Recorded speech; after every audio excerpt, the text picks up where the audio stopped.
Ndugu zangu wawekezaji, kwa siku ya leo, siku ya Jumapili, nahisi mkeka wetu umeenda vizuri kuanzia game ya kwanza mpaka game ya 9. Licha ya game moja kwa siku ya jana kutuchania kwenye mkeka wa game 8, lakini kwa siku ya leo mechi zimeweza kwenda vizuri kuanzia mkeka wa mechi ya kwanza mpaka mechi ya mwisho, mechi ya 9. Kwa siku ya leo, siku ya Jumapili, tulianza na game ya kwanza ambayo ilikuwa ni kati ya Manchester United akimkaribisha Bournemouth. Hizo zote za IPL. Hapa tulienda na option ambayo nilisema kwamba magoli yafike mawili. Mpaka dakika 90 magoli yameweza kufika mawili, ambapo wameisha 1-1. Licha Manchester United kupata ushindi dakika ya 90, lakini imeweza kusaidia sisi kufikisha magoli mawili. Kwa hiyo kwa siku ya leo, game ya kwanza ya Manchester United na Bournemouth imeweza kutiki kwa kufikisha magoli mawili. Tukija game ya pili ni kati ya Liverpool alikuwa anamkaribisha Tottenham Hotspur. Yes, licha ya Liverpool kutanguliwa goli moja, lakini haijatosha kuwapatia ushindi Tottenham Hotspur, ambapo Liverpool alipata ushindi wa goli 5-1 na kutangaza kuwa mabingwa. Kwa hiyo kwa siku ya leo hapa nilikuwa nimeenda option kwamba Liverpool ashinde au atoke draw. Na kweli mpaka dakika 90 Liverpool kapata ushindi wa goli 5-1, mkeka wetu ukao umetiki kwa namna hii hapa. Game ya tatu ilikuwa ni kati ya Villarreal ya Hispania akimkaribisha Espanyol.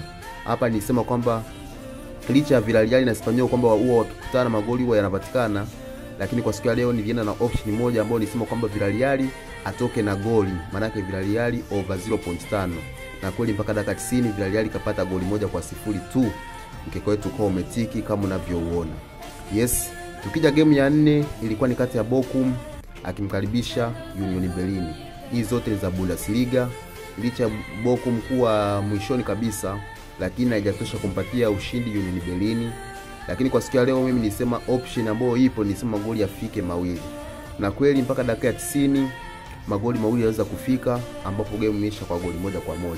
Yes, kwa hiyo game ya 4 mkeka wetu kwa umetiki kwa namna hii hapa. Tukija game ya 5. Game ya 5 ilikuwa ni kati ya Werder Bremen akimkaribisha St. Pauli. Hizo zote ni za Ujerumani.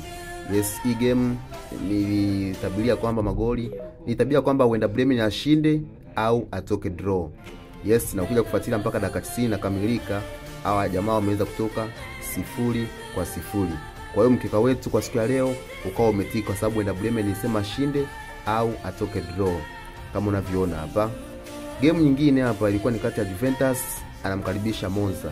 Yes, licha Juventus game iliyopita kupoteza kwa goli 1-0, na naamini wawekezaji wengi waliweza kuchanua siku hiyo, lakini kwa siku ya leo mimi nilienda nikasema Juventus apate goli. Maana yake nilisema Juventus over 0.5. Na kweli mpaka dakika 90 Juventus kapata ushindi wa goli 2-0. Licha ya kwamba alipata kadi nyekundu kipindi cha kwanza, lakini ameweza ku-maintain magoli yake mawili ya kipindi cha kwanza mpaka dakika 90 kapata ushindi ule ule wa goli 2-0. Kwa mkeka wetu kwa umetiki. Tukija game ya 7 ilikuwa ni kati ya Nottingham Forest akimkaribisha Manchester City. Hii hapa ni FA. Hapa nilisema kwamba DC 1-2, maana yake yote apate ushindi. Kweli mpaka dakika 90 Manchester City kapata ushindi wa goli 2-0. Kwa sababu game ilikuwa ngumu, Nottingham Forest alikuwa na uwezo wa kufunga, Manchester City alikuwa na uwezo wa kufunga. Ingawa Manchester City alikuwa na asilimia nyingi za kupata ushindi, ndio maana nikasema kwamba DC 1-2 yote apate ushindi kwenye hii game. Na kweli mpaka dakika 90 Manchester City kapata ushindi wa goli 2-0. Tukija game nyingine ilikuwa ni kati ya Simba. Hapa nilisema direct kwamba Simba tu qualify.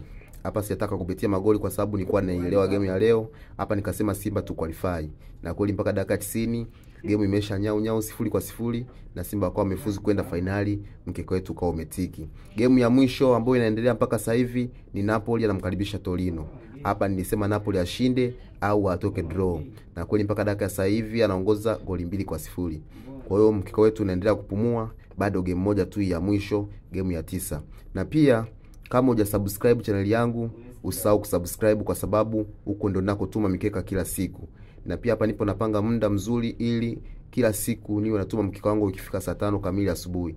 Yes, kama hujafollow katika page yangu ya TikTok, naomba uweze kunifollow, na pia usahau kunifollow Instagram kwa ajili ya kupata updates pale nitakapokuwa na post mkeka wangu. Asante sana mashabiki zangu, nawapenda sana.